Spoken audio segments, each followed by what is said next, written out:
할렐루야. 지금 함께 나누실 말씀 구약성경 창세기 50장 19절에서 21절까지 말씀입니다.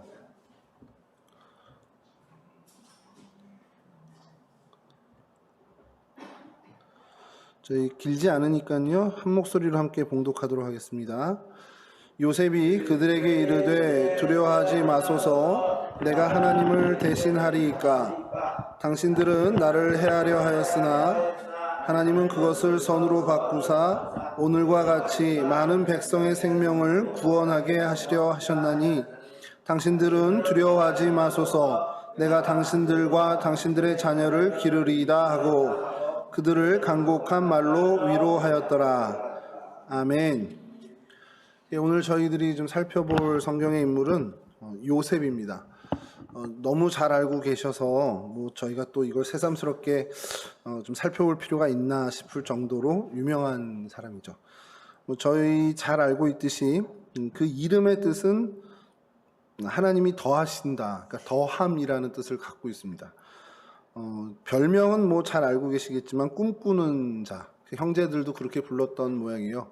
요셉이 이렇게 도단 땅으로 자기들을 찾으러 올 때 요셉이 오는 걸 보면서 꿈꾸는 자가 오는도다 라고 이렇게 얘기를 합니다. 그리고 어느 목사님인가 그 책 제목으로 그 꿈꾸는 자가 오는도다 라는 책을 내신 적도 있는데, 요셉의 별명이 꿈꾸는 자였습니다.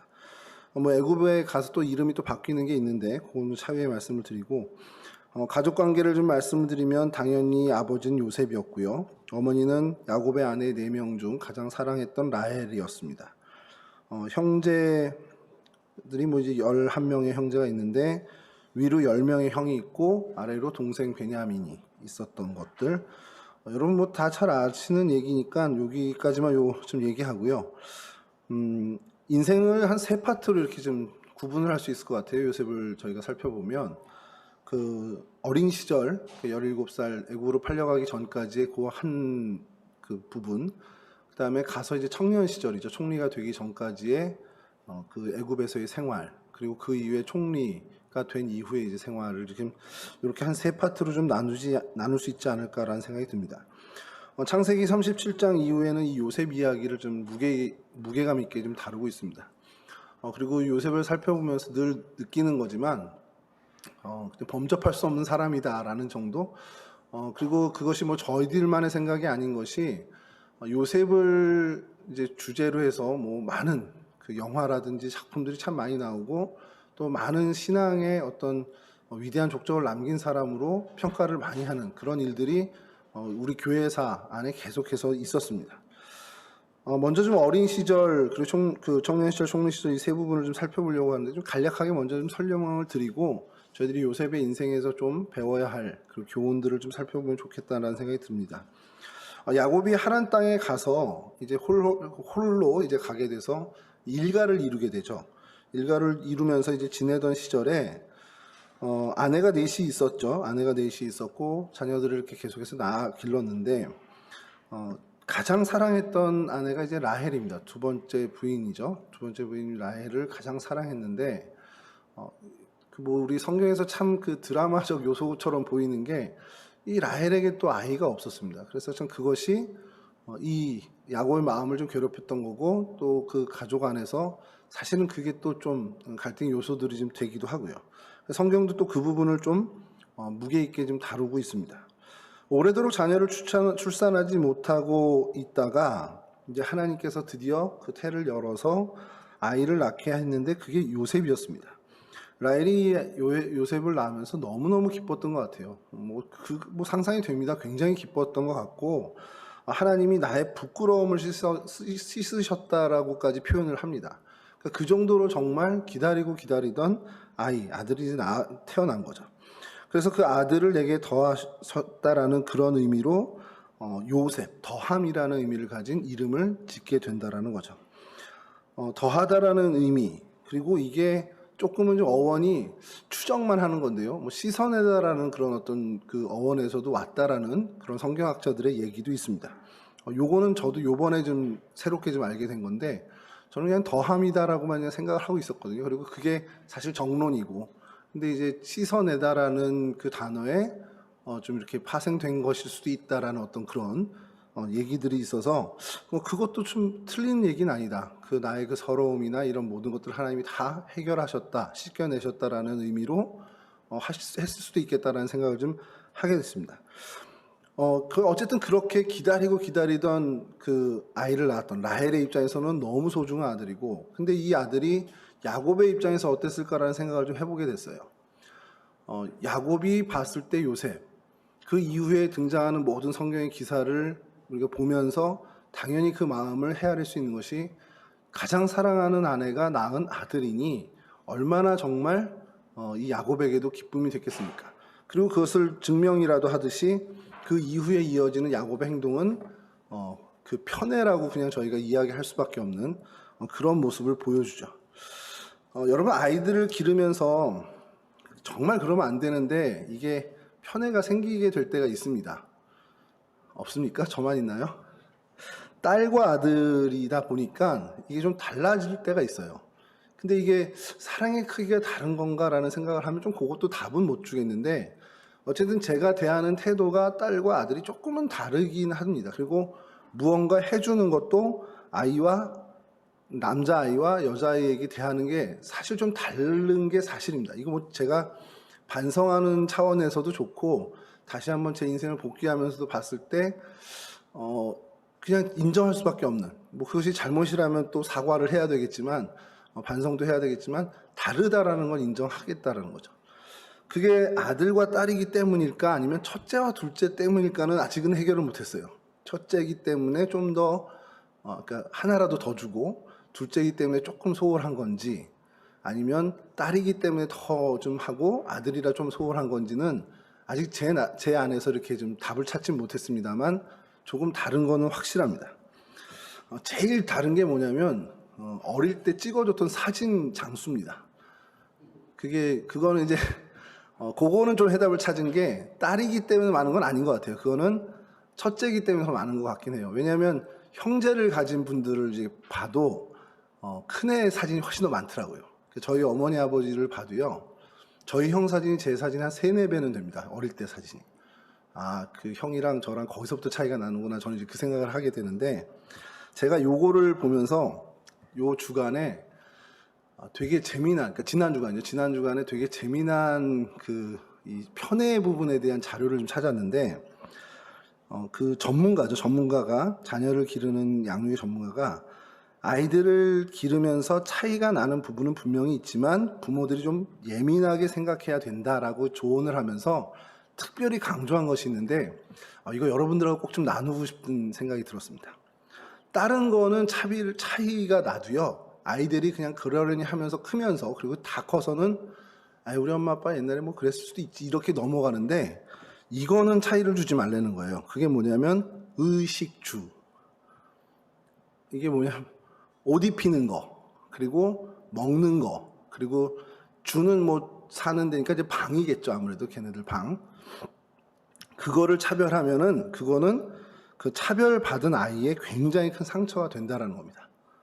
그래서 제가 흠칫 놀랐습니다. 저희 딸한테는 마카롱을 사줘도 아들한테 마카롱을 안 사주고, 딸아이는 베스킨라빈스를 사주면 아들은 그냥 투게더 사주고 이랬단 말이에요. 먹는 거를 차별을 뒀어요. 제가 확 와닿고, 입는 것도 뭐 큰애니까 당연히 걔는 항상 새 옷이었죠. 근데 이제 누나 옷을 물려받는 일은 별로 없는데 작은 애가 누나 옷을 많이 물려 입었었습니다. 그거 생각하니까 또 여기서도 내가 차별을 뒀구나. 그리고 마지막으로 그 주 부분에 제가 이제 살고 있는 집에 오시면 모두가 이제 동일하게 얘기하시는 건데, 딸방 아들방이 너무 차이 난다는 거죠. 그러니까 딸은 해달라는 거 다 해주고 아들은 야 좀 참어, 남자는 그거 없어도 돼, 뭐 이런 식으로 좀 했다라는 거예요. 그 자료를 보면서 계속 읽으면서 이건 내가 진짜 반성해야 될 부분이구나. 그래서 좀 사과를 해야 되지 않을까, 나중에는 좀 작은 애가 좀 큰 다음에는 사과를 해야 되지 않을까라는 생각을 했는데, 그 자료를 살피다가 오늘 요셉을 보니까 이 야곱이 딱 저 같은 사람이었더라고요. 야곱이 이 요셉을 다른 형제들보다 훨씬 더 예뻐하고 또 관심 갖고 했다라는 것을 성경에서 뭘로 표현을 하냐면 채색 옷을 입혔다라는 단 그 한 표현으로 다 설명을 하고 있습니다. 근데 이게 또 하나 자료를 찾아보면 재미난 게 이 채색 옷 이 부분이 의미가 좀 다르다는 거예요. 어쨌든 창세기 30장 3절에 아주 명확하게 이야기합니다. 요셉은 노년에 얻은 아들이므로 이스라엘이 여러 아들들보다 그를 더 사랑함으로 그를 위하여 채색 옷을 지었더니, 채색 옷을 입혔습니다. 그러니까 좋은 옷입니다. 좋은 옷. 비교할 수 없는 좋은 옷을 입혔는데 이어지는 4절이 이래요. 그의 형들이 아버지가 형들보다 그를 더 사랑함을 보고 그를 미워하여 그에게 편안하게 말할 수 없었더라. 이 편안하게 말할 수 없었더라를 세번역으로 보면 그에게 말 한마디도 다정스럽게 하는 법이 없었다. 그러니까 까칠하게 대했다라는 겁니다. 요즘 표현으로. 뭐 하나 해도 그냥 싸납게 쏘아붙이고 뭘 얘기해도 그냥 시비 붙이고, 그러니까 막 예민한 애들 뭐 이렇게 붙이면 왜 그러는데 뭐 이런 어떤 그런 식으로 요셉을 대했다는 거예요. 형제들이요. 그 이유를 성경은 아버지가 요셉을 더 사랑했기 때문에 형제들이 그렇게 했다라는 겁니다. 이거를 어떤 성경학자가 해석해 놓은 것을 제가 좀 찾게 됐는데, 이 옷을 설명하면서 길이가 좀 더 길었던 것으로 추정이 되고요. 소매가 길면서 금실로 술을 놓은 옷이었을 거라고 당시의 복식 문화를 가지고 추정을 했습니다. 근데 당시 부족 문화에서는요, 이 옷을 입는 사람은 부족 내에 딱 2명만 입는다는 겁니다. 뭐냐면 부족의 족장, 그 가족 중에 제일 높은 윗사람하고 그의 후계자, 딱 둘만 그러한 금술이 달린 소매가 긴 옷을 입었다라는 거예요. 그러니까 형제들이 볼 때 이건 그냥 채색 옷이 아닙니다. 그냥 저희 아들이 볼 때 저희 지 누나가 입는 옷이 그냥 메이커 좋은 옷 이게 아니고, 당시에 여기는 요셉을 좀 사랑하니까 아버지가 좀 좋은 옷감으로 좋은 옷 해줬어가 아니라 후계자로 생각하고 있구나 라는 생각을 할 수밖에 없는 모양새였다라는 겁니다.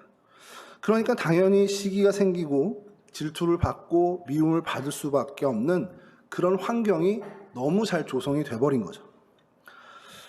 그래서 한번 생각해 봤어요. 들에서 양치는 형들의 옷은 어땠을까? 뭐 그 복식 문화를 연구하는 거기서도 뭐 얘기했겠지만 그냥 작업복입니다. 작업복. 오늘 저희로 치면 들에 나가서 짐승들하고 계속 뒹굴러야 되잖아요. 그러니까 뭐 깨끗한 옷을 입고 나가서 뭔가 묻고 양들의 똥이라든지 뭐 이런 게 묻는 거는 안 되니까 그냥 거기에 묻어도 무난할 만한 그런 옷들을 입혔을 거라는 겁니다. 그러니까 색이 있었을 리도 없고 그냥 무채색의 그냥 단순한 그런 옷이었을 거라는 거죠. 아까도 말씀드렸지만 의식주 부분의 차별을 받으면 이게 의 부분의 차별을 받은 거잖아요. 이러면 그 마음에 다른 것 차별보다 큰 상처를 얻게 된다는 겁니다. 차별 대우를 받게 되면 일단 자식은 부모를 원망하기도 합니다. 일단 부모를 원망하죠, 1차적으로. 근데 그게 부모 원망을 넘어서서 사랑을 받고 있는, 그 독차지하고 있는 형제한테 그 미움이 가는 게 당연하다라는 거예요. 뭐 우리 가인과 아벨 사건에서도 잘 보여주듯이 아벨의 제사를 하나님이 받는 거, 그건 아벨과 하나님의 문제인데 저희가 볼 땐 가인은 그게 싫은 거예요. 하나님이 내 건 안 받고 아벨 걸 받았다. 내 거 안 받은 거에 초점을 맞추고 그걸 해결해야 되는 게 맞잖아요. 저희가 그 성경 공부를 할 때마다 늘 얘기하는 거지만.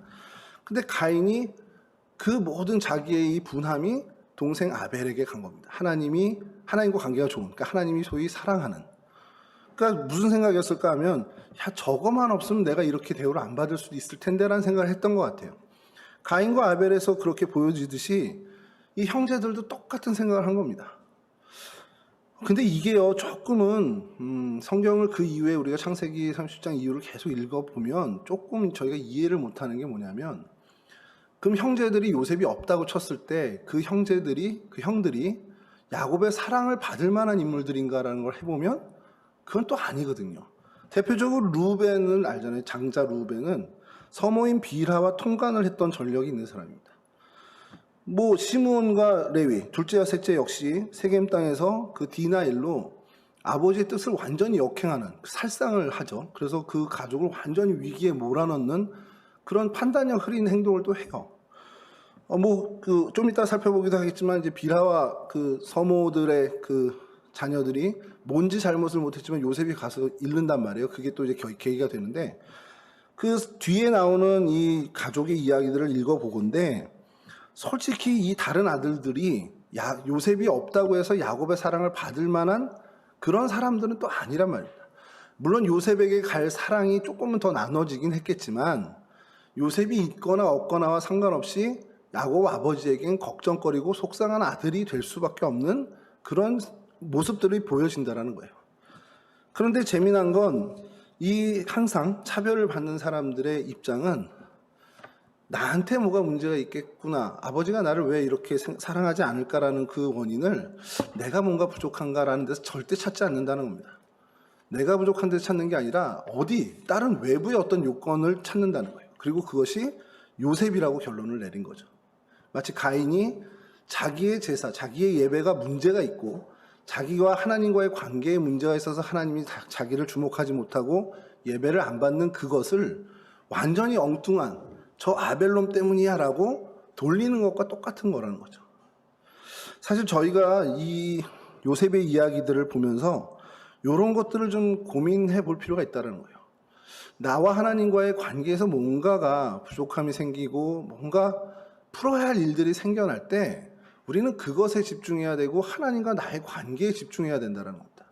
근데 우리 습성이요, 이 형제들과 똑같이 그 습성이 꼭 외부에서 그걸 찾는 습성을 갖고 있다는 겁니다. 이건 내 탓이기보다는 이런 상황 때문이야.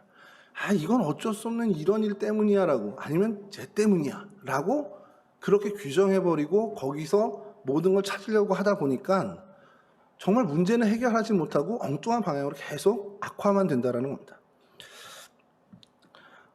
어쨌든 이 편애받는 다른 형제들이 요셉을 미워했는데 아까 말씀드린 것처럼 아버지의 사랑을 독차지한다라는 것 외에 다른 이유가 또 추가가 되는데요.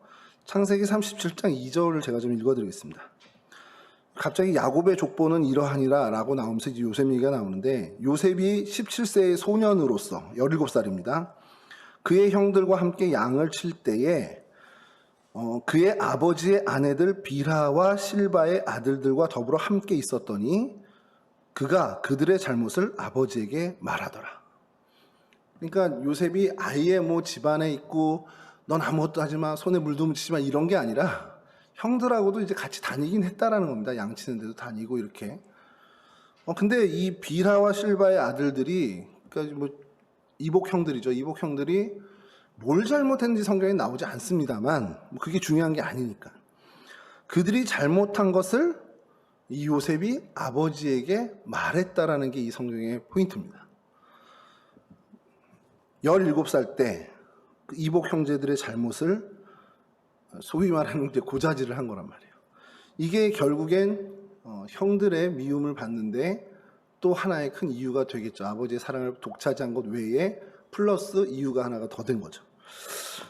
그러면서 이 부분을 보면서 성경엔 성경학자들은 어떻게 좀 해석을 하나라는 부분을 봤는데 여러 각도로 이제 그 가능성을 여는 겁니다.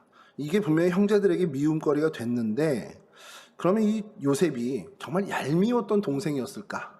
늘 항상 얄미웠던 동생이었을까? 형들을 골탕 먹이려고 의도적으로 고자질을 하는 그런 거였나? 아니면 다른 뭔가가 있을까라는 것을 성경학자들이 이제 질문하면서 이렇게 좀 연구를 했겠죠. 근데 여러 가지 그 뒤에 뭐 성경들에서 요셉을 칭하는 거나 요셉을 이야기하는 증언들을 근거로 했을 때 그 얄미운 동생, 골탕 먹이려고 하는 동생이라기보다는 그의 성향 자체가 그랬을 거라는 거죠. 그냥 모든 걸 아버지랑 공유했던, 모든 고민이나 모든 걸 아버지랑 공유했을 것이고 잘못과 잘못되지 않은 것들에 대한 명확한 선이 또 있었을 거고, 그리고 무엇보다도 그가 17살이었다는 거. 뭐 17살이 아주 어린 나이는 아니지만 뭔가를 맡겨놓고 해낼 만한 나이는 아니라는 거죠. 그래서 아마도 요셉이 그 솔직한 성품을 가진 사람이었을 거고 아직은 형제들을 배려하는, 뭐 하얀 거짓말로 형제들을 배려할 만한 그런 나이는 되지 않은 그런 상태였을 거다라는 거죠. 그러니까 다른 형제들의 잘못을 보고 그냥 지나칠 수 없고 이건 뭔가 바로잡아야 되는 일이고 우리 가족 내의 일이니까, 그래서 그것을 아버지랑 상의하고 아버지랑 공유할 수밖에 없는 그런 성품. 좀 어떻게 보면 좀 죄를 이렇게 좀 같이 타협하지 못하는 나름의 깨끗함을 가지고 있는 그런 성품이었지 않겠냐라는 것을 성경학자들은 이제 추정을 하는 겁니다. 그러니까 이렇게 아버지 야곱이 봤을 때 그 요셉을 제외한 다른 아들들은 아까도 말씀드렸지만 그냥 걱정할 만한 일들을 많이 한단 말이에요. 그런 아이들이었을 거고, 그 루벤의 그 통관 사건뿐만 아니라 루벤이 그렇게 자랐다면, 그렇게 살았다면 수많은 성경에 기록되지 않은 많은 걱정거리들을 야기했을 거란 말입니다. 그러니까 그런 형제들과 요셉은 모든 것을 다 아버지하고 공유하고 그래도 나름대로 깨끗함을 가지려고 애쓰는 성품이었다면 요셉을 사랑을 더 할 수밖에 없는 그런 그런 어떤 상황이었다라는 거죠. 야곱이 볼 때도. 그러니까 야곱이 훨씬 더 어떻게 보면은 자기의 내 말을 무조건 잘 듣는다는 게 아니라 그냥 성품적으로 봤을 때 정이 가고 사랑이 갈 수밖에 없는 요셉이었다라는 겁니다. 성경에서 이런 모든 일들을 보면서 그 얘기를 하는 거죠. 그리고 나서 이제 또 하나의 일이 벌어지는데 요셉이 형제들에게 미움을 겪게 된 가장 결정적인 일이 될 수도 있는 일이 바로 꿈입니다. 그래서 그의 별명이 꿈꾸는 자가 되었죠.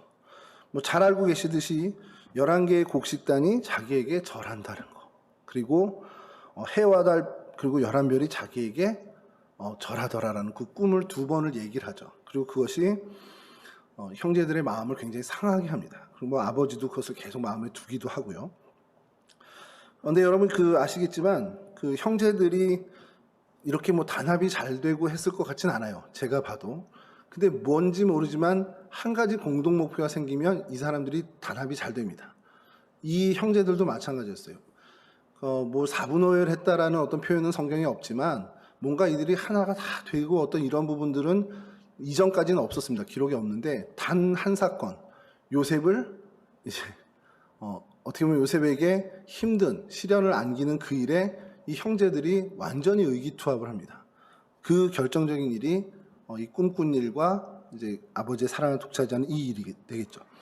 그래서 이제 중대 사건이 벌어지는데 다른 지방으로 가서 양떼를 치고 있을 때 아버지의 그 명령을 받아서 형제들이 뭐 하고 있는지를 보러 가죠. 그 보러 간 그 길이 영영 아버지와 이별하는 길이 되어버렸습니다. 그 채색 옷을 벗기고 구덩이에 쳐놓은 다음에 마침 그곳을 지나던 미디안 상인들에게 은 20개를 받고 노예로 팔아 넘겨버리죠. 이러면서 요셉의 어린 시절의 이야기는 매듭이 젖어버립니다. 그리고 이제 요셉의 청년 시절, 애굽으로 팔려가 노예 생활을 시작하는 일로 성경은 이제 그 장면을 옮기는데, 여러분 성경에 등장하는 인물들 치고 순탄하게 산 사람들이 신앙의 선배들, 하나님이 이렇게 좀 우리에게 야 이런 봐라, 이런 신앙의 선배들을 좀 본받아라 할 때 그런 신앙의 선배들을 보면 순탄한 인생을 산 사람이 거의 드물죠. 드문데 요셉 역시 예외는 아니었습니다. 그 아버지 야곱도 마찬가지였고, 근데 이게 조금은 좀 결이 다른 것이, 여러분 성경에 위대한 하나님의 사람들이 많이 등장합니다. 그리고 그 사람들이 거의 예외 없이 다 결정적인 단점들을 갖고 있어요. 모세도 마찬가지고 아브라함도 마찬가지고 다윗도 마찬가지고요. 베드로나 사도 바울도 마찬가지였습니다.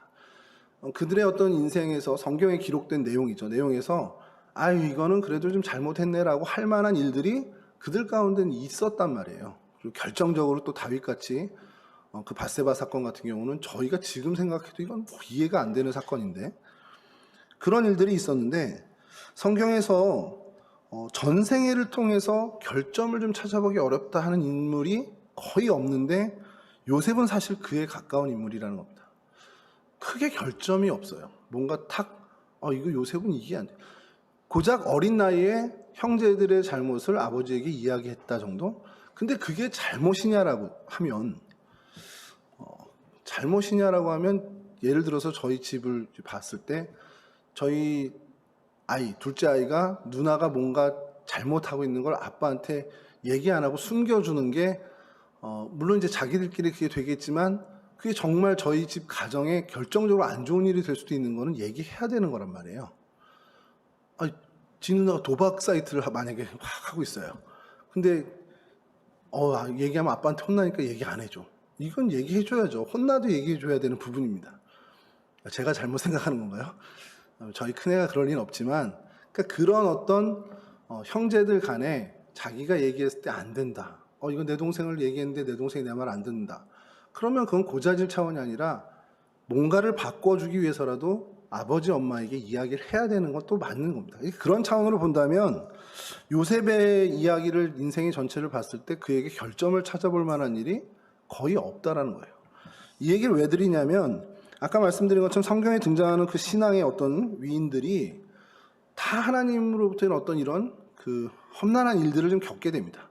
근데 대개의 경우가 하나님이 그들의 어떤 단점들을 보완하고 수정해 주시기 위해서 이런 어떤 징계 차원이라고 하면 할 수 있는 그런 고난과 고통을 주셔요. 요나가 당하는 것처럼요.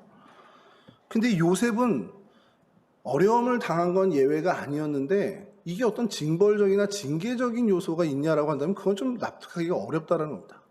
그가 17살까지 살아오면서 무슨 일을 했길래 아버지하고 가족들하고 그렇게 생이별을 하면서 노예로, 정말 저 멀리 이국 땅으로 노예로 팔려와야 되냐는 거죠. 노예로 팔려왔는데 처음에는 좀 괜찮게 지내는 것 같다가 억울한 누명을 쓰고 사실 또 옥에 갇히게 되는 일도 겪게 되는 그 안에서도 굉장히 순탄하지 않은 일을 겪게 됩니다. 그럼 그게 요셉이 뭔가 하나님한테 잘못한 게 있어서 하나님이 좀 징벌을 하시는구나 라고 우리가 얘기할 수 있냐 그러면 절대 그렇지 않다라는 겁니다. 요셉에게 징계할 점이 크게 없었는데 엄청난 인생에 그 세파에 시달려야 됐습니다. 그러니까 이건 결론적으로 우리가 하나를 낼 수 있는 건 결국 하나님이 뭔가 모르지만 그를 훈련하기 위해서 이런 어려움을 주셨다라는 겁니다. 우리는 이미 다 답을 알고 있지만 그러니까 그 차원으로 본다라는 거죠.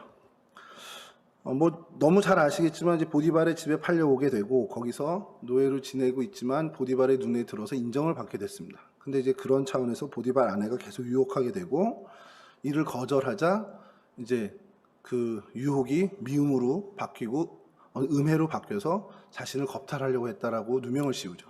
그리고 나서 옥에 갇히게 되는데 이 장면에서 제가 좀 눈이 갑자기 스탑이 되는 거예요.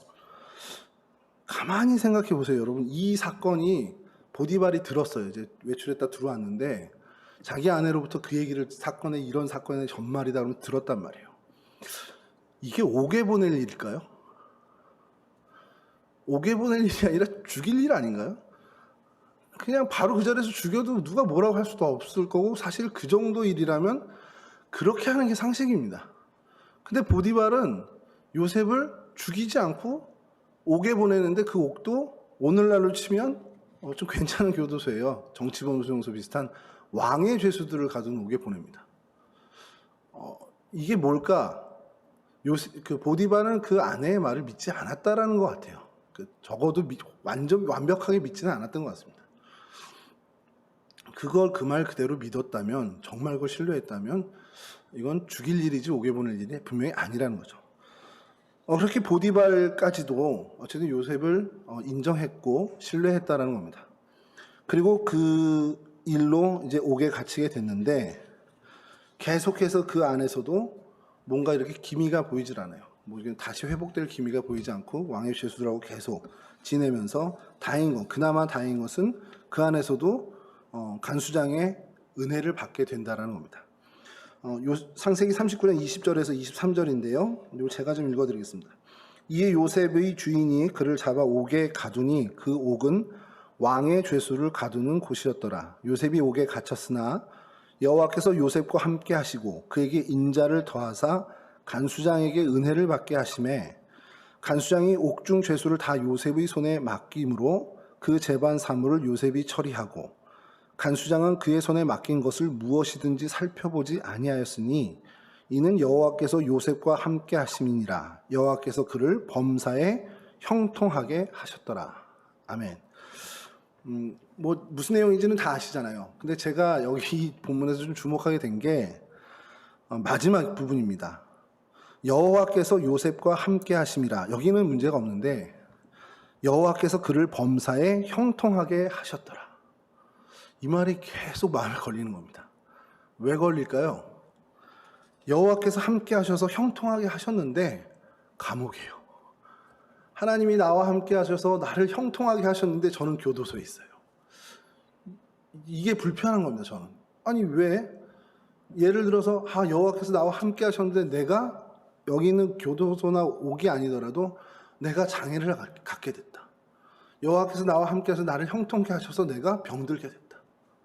이거랑 다른 고백이 아닙니다. 거의 같은 고백이라는 거죠. 이 고백이 불편한데 이 고백이 이 요셉의 인생을 다시 한번 저희가 살펴보고 또 읽게 되면 그냥 수긍하고 인정하게 되더라는 거죠. 왜냐하면 저희들부터가 아니라 요셉 자체가 이것을 인정했다는 겁니다. 요셉은 단 한 번도 자신의 이 처지에 대해서 하나님께 불만을 가진 적이 없어요. 적어도 성경 안에서 그런 기사가 나오지 않습니다.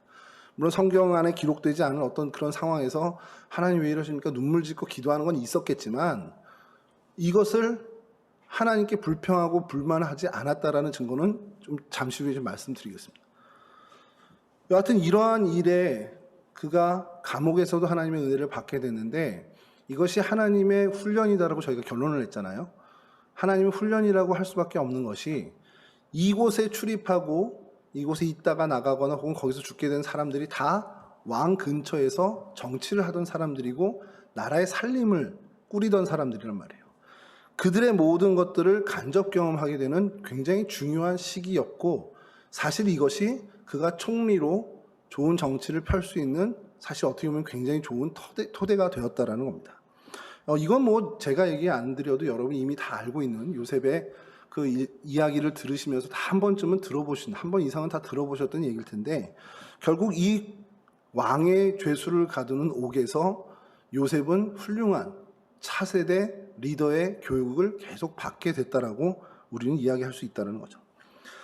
그렇게 13년간의 연단을 통해서 요셉이 이제 준비됐을 때 결국 하나님은 애굽 왕 바로에게 꿈꾸게 하셔서 그 꿈을 통해 이 요셉이 발탁이 되게 하십니다. 뭐 그런 내용들은 이제 잘 아시니까 그건 좀 생략하도록 하고요.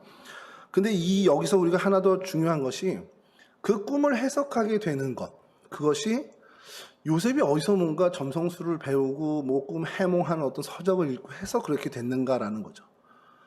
저는 그렇게 절대 보지 않습니다. 왜 그러냐? 성경에도 뭐라고 얘기하냐면 창세기 41장 38절에 이건 제가 그냥 읽어드리겠습니다. 이와 같이 하나님의 영에 감동된 사람을 우리가 어찌 찾을 수 있으리요? 이게 애굽 당시 최강에 있던 애굽의 그 왕과 신하들이 함께 이야기한 어떻게 보면 그 감탄입니다. 애굽 왕 바로의 꿈을 해석해 준 다음에 그 해석을 들은 왕이 야 이거 너는 하나님의 감동으로 된 거다 이런 식의 인정을 해준다는 거예요.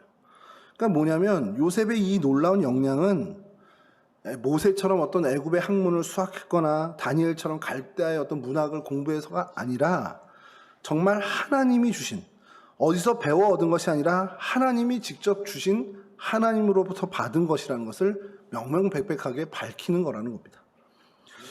그 역경 속에서 정말 그 어려움 속에서 하나님을 향한 성실함과 신실함을 잃지 않은 이 청년에게 하나님은 이와 같은 지혜를 주셔서 결국엔 그의 인생이 하나님이 쓰시고자 하시는 그 자리에 올려지도록 하나님이 하셨다는 것이죠. 그렇게 하나님으로부터 받은 그 지혜를 통해서 그가 이제 많은 생명들을 살리는 일에 쓰임받는 하나님의 일꾼이 되었다는 거죠. 그런 생각을 좀 해봤어요. 여기까지 이렇게 요셉을 좀 살펴보면서 야 이거 결국엔 이 총리 당대 최강국 애굽을 어떻게 보면 다스릴 수 있는 총리가 되는 것 뭐 학력이나 뭐 어떤 배움이나 이런 걸로 한다면 요셉은 완전히 부적격자죠. 근데 그것을 능히 감당하고도 뭐 보통 감당했습니까? 아주 감당하고도 남을 만큼의 사람이 되었다는 건 결국 하나님이 하신 거고 그 일을 위해서 연단하셨고 훈련하셨고 그리고 하나님이 그런 지혜를 주셨다는 거죠.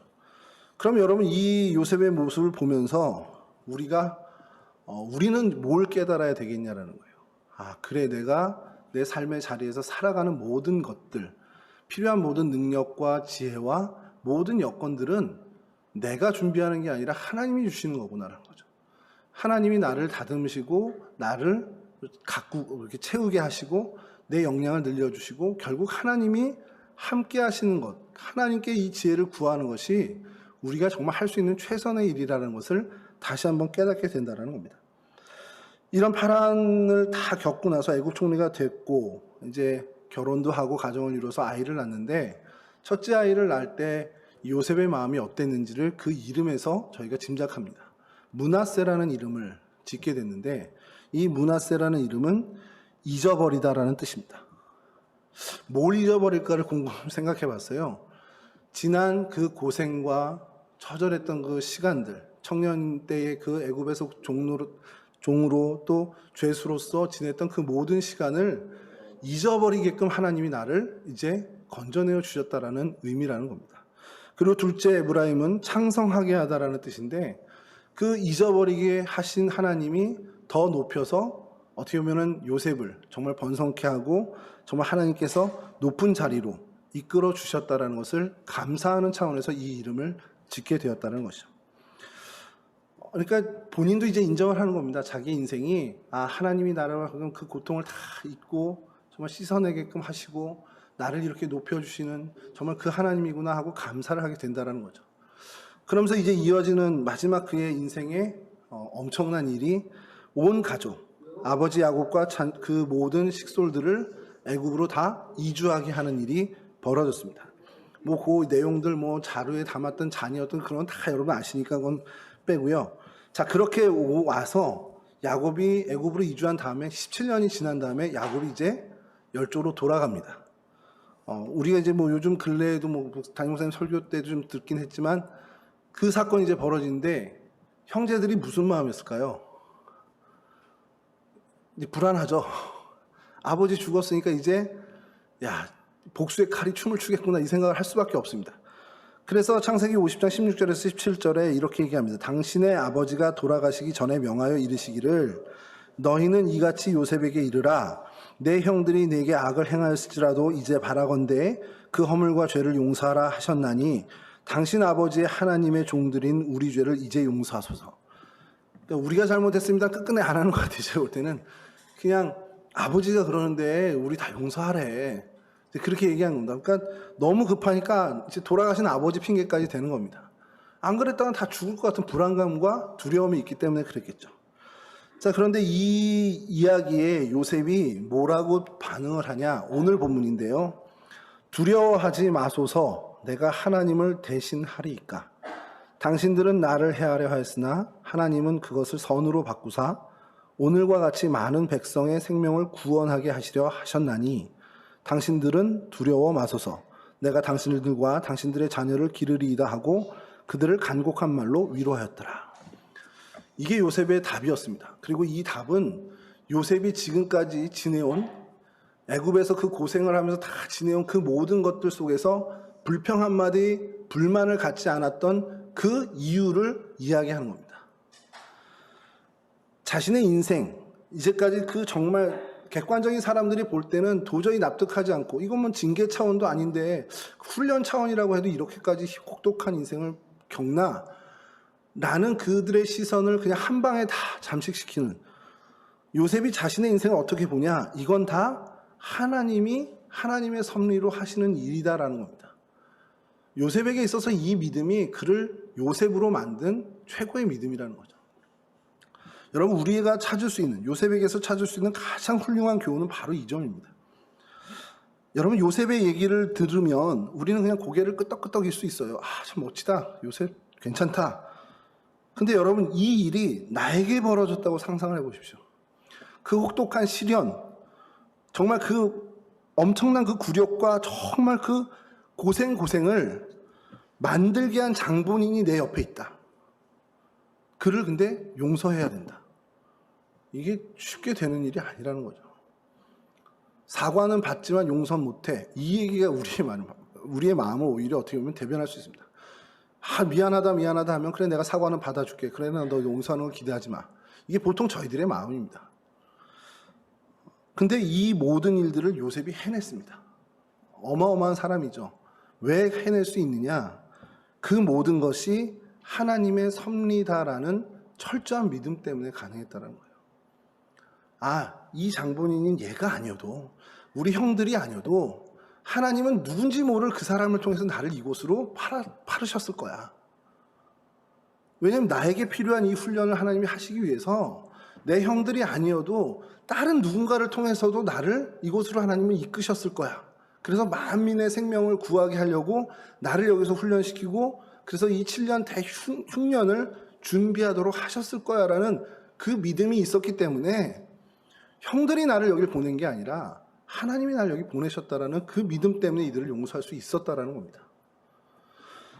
지금 내가 겪고 있는 어려움, 힘든 일, 이게 뭐 징벌적인 차원이 아니라 어떤 하나님이 나를 훈련시키는 차원에서의 고생이라면 지금 그 일을, 이 단초를 제공한 내 친구가 됐든 친척이 됐든 내 가족이 됐든 그 사람이 아니다 할지라도 하나님은 어떤 방법을 통해서라도 나를 이곳으로 끌어내리셨을 거라는 겁니다. 그렇다면 이 사람은 원망의 대상이 되지 않을 수 있다는 거죠. 요셉은 바로 이 믿음을 갖고 있다는 겁니다. 그래서 이 모습, 하나님의 섭리를 철저하게 신뢰하는 이 요셉의 믿음을 오늘 우리가 요셉을 살피면서 배워야 할 가장 중요한 교훈으로 삼아야 되고요. 어렵죠. 분명히 어렵고 우리가 평생 이루지 못할 수도 있습니다. 그러나 하나님의 섭리로 인해서 우리가 이렇게 하나님께 이끌림 바 된다라는 그 믿음, 그 신뢰를 계속해서 확인하고 하는 그 방향은 놓치지 않아야 한다는 겁니다. 내가 미워할 일도 원망할 일도 없다라는 것. 내가 여기까지 내려오고 내가 이런 고생을 당하고 내가 이런 손해를 보고 내가 이런 피해를 입었다 할지라도 이것이 저 사람 때문이 아니라 이 피해를 준 저 인간 때문이 아니라 하나님이 하신 거다. 하나님이 나를 이곳까지 끌어내리시고 나를 만지시는 중이다. 라는 믿음, 그러한 어떤 신뢰를, 무한한 하나님에 대한 신뢰를 우리가 갖도록 계속해서 그 방향으로 우리의 신앙 행보를 걸어가야 한다는 겁니다. 근데 여러분 목회를 하다 보니까요, 믿음이란 게 그래요. 어떤 한 부분의 믿음이 굉장히 이렇게 성장하고 성숙해 가는 분들을 보면요, 다른 부분들까지도 같이 이렇게 성장해 가는 걸 보입니다. 그러니까 예를 들어서 기도의 깊이가 막 깊어지면서 성장해 가시는 분을 보면 결국 그분은 말씀의 은혜도 또 같이 자라나는 걸 보게 돼요. 그러니까 어느 한 분만 쫙 올라가는 게 아니라 이렇게 가더라고요. 요즘 제가 TV 프로그램 중에서 하나 좀 주목한 것이 전설들이 농구를 한다고 해서 뭐 뭉쳐야 쏜단가 이렇게 하더라고요. 근데 그 바로 직전에 뭉쳐야 찬다라고 해서 축구를 합니다. 그러니까 뭐 배드민턴 국가대표, 농구 국가대표, 뭐 그 전에 뭐 금메달리스트, 뭐 체조 금메달리스트 이런 사람들이 모여서 전혀 자기들이 해보지 않은 스포츠를 하는 거예요. 근데 처음에는 되게 오합지졸 같은데 이 사람들이 시간이 지나면서 굉장히 빠른 성장하는 걸 보면서 제가 무슨 생각이 들었냐면, 그래, 저 사람들 그 자기 분야에서 정점을 찍은 사람들이잖아요. 운동신경이 보통 일반인들과는 완전 다른 차원의 사람들입니다. 아무리 나이가 들었어도. 그러니까 이 사람들은 어느 정도 모여서 하면 수준급 이상으로 되더라는 겁니다. 신앙도 마찬가지인 걸 좀 보게 돼요. 아, 이분이 어떤 한 부분에서 하나님에 대한 신뢰나 믿음이 자라나면 덩달아 다른 부분들까지 저렇게 자라나는 겁니다. 왜냐하면 그분이 그 정도 클래스가 되는 분이 돼가는 거거든요. 요셉이 마치 그렇습니다. 하나님의 섭리에 대해서 철저한 이런 무한 신뢰가 있다 보니까 이 사람은 하나님의 섭리뿐만이 아니라 하나님이 하신 말씀 한마디 한마디, 하나님의 약속 하나하나까지도 완전히 철저히 무한하게 믿는 그 믿음을 보여주더라는 거예요. 근데 이 믿음이 왜 중요하냐면 이게 하나님이 인정한 믿음이 됩니다. 무슨 말씀이냐면요, 히브리서 11장 22절 먼저 좀 보겠습니다. 믿음으로 요셉은 임종시에 이스라엘 자손들이 떠날 것을 말하고 또 자기 뼈를 위하여 명하였으며, 요게 이제 믿음의 장에 나오는 요셉이 이런 믿음으로 하나님한테 칭찬받았다는 겁니다. 근데 이게 어떤 내용이냐면 창세기 50장 24절 25절 내용인데요, 제가 읽어드리면, 요셉이 그의 형제들에게 이르되 나는 죽을 것이나 하나님이 당신들을 돌보시고 당신들을 이 땅에서 인도하여 내사 아브라함과 이삭과 야곱에게 맹세하신 땅에 이르게 하시리라 하고, 요셉이 또 이스라엘 자손에게 맹세시켜 이르기를 하나님이 반드시 당신들을 돌보시리니 당신들은 여기서 내 해골을 메고 올라가겠다 하라 하였더라. 나 지금 죽는데, 나 죽어도 내가 못 보고 죽지만 나 죽어도 당신들은 여기 영원히 있을 사람들이 아닙니다. 당신들이 왜 여기 영원히 없냐? 하나님이 약속하셨거든. 가나안 땅을 주시겠다고 약속하셨기 때문에 당신들은 분명히 가나안 땅으로 올라갈 겁니다. 그 얘기를 하고는 나 여기 묻어두지 말고 나 죽거든 내 유골까지 좀 같이 가져서 가나안 땅에 묻어주십시오라고 약속해라고 자기 후손들에게 얘기하는 겁니다. 그 이스라엘 백성들에게, 형제들에게. 뭐냐면 하나님이 약속하신 것, 그러니까 하나님의 섭리에 대해서 철저히 믿다 보니까 이 하나님의 섭리에 대한 무한한 신앙만이 자라난 것이 아니라 하나님의 말씀에 대한 신뢰도 무한하게, 정말 무한 신뢰를 갖는 사람으로 성장하더라는 겁니다.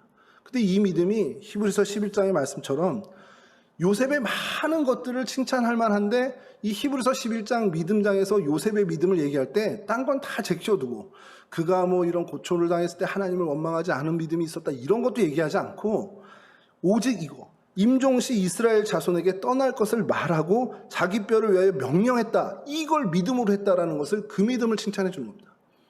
나는 죽어서 지금 우리가 다시 가나안 땅으로 돌아갈지 못 보지만 난 죽어도 분명히 너희는 돌아갈 거야 라는 그 믿음, 그 근거는 하나님의 약속이라는 겁니다.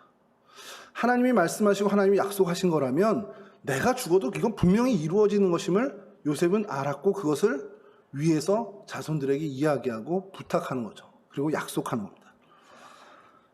여러분, 우리가 요셉을 살펴보면서 야 그래, 그가 정말 그의 고난과 모든 역경의 시간들을 하나님의 섭리로 다 받아들여서 수용하고 누구 하나 원망하지 않고 상황을 원망하지 않고 불평하지 않고 하나님의 섭리로 인정해서 그와 같은 놀라운 믿음이 어떤 믿음의 거장이 된 것처럼 우리도 그렇게 돼야겠다라는 각오와 더불어서 우리가 해야 할 것은 내가 하나님 말씀에 대해서 이 정도 신뢰를 갖고 있나? 라는 것을 점검해야 한다는 겁니다. 하나님이 말씀하신 것이고 하나님이 나에게 쓰여진 말씀으로 말씀하시고 들려지는 말씀으로 말씀하시고 할 때 그 말씀을 내가 정말 이 요셉만큼 믿는가? 요셉은 못 봤어요. 근데 자기 죽은 후에 일어날 그 일을 철저하게 믿었습니다. 야 그렇게 될지도 모르니까 그렇게 되면 나 이렇게 해줘가 아니라 반드시 그렇게 될 터이니 그렇게 약속해 라는 이야기를 한다는 겁니다. 여러분, 그렇다면 오늘 2021년 살아가는 우리를 좀 살펴봐야죠. 말씀을 주면서 되게 많이 반성했습니다.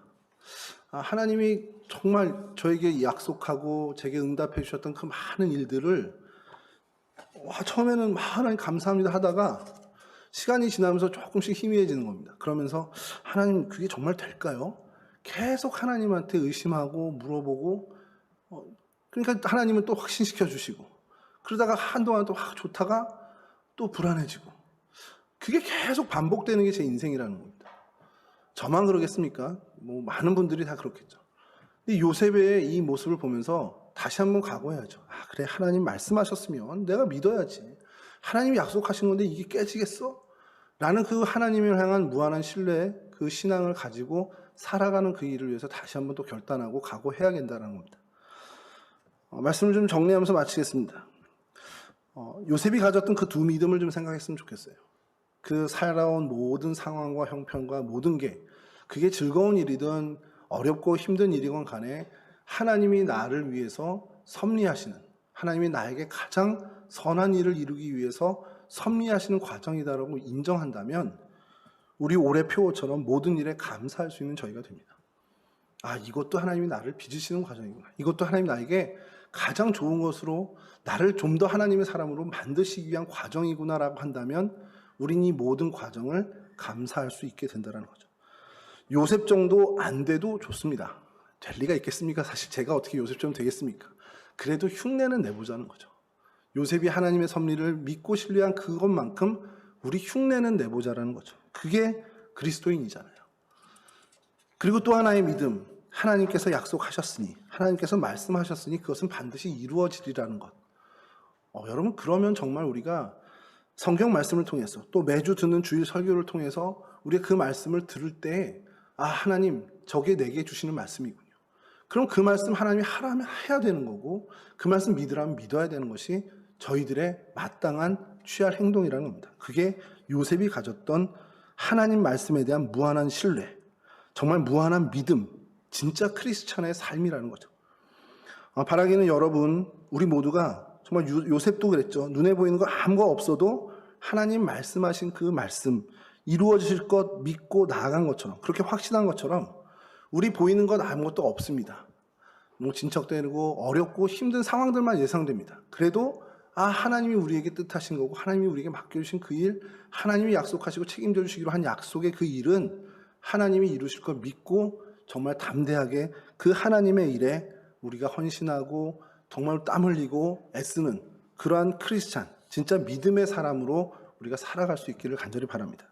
오늘 요셉을 통해서 하나님 말씀에 또 하나님의 그 섭리에 무한한 신뢰를 갖는 그런 사람이 되기를 다시 한번 각오하는 저와 여러분들이 되실 수 있기를 주님의 이름으로 간절히 축원합니다.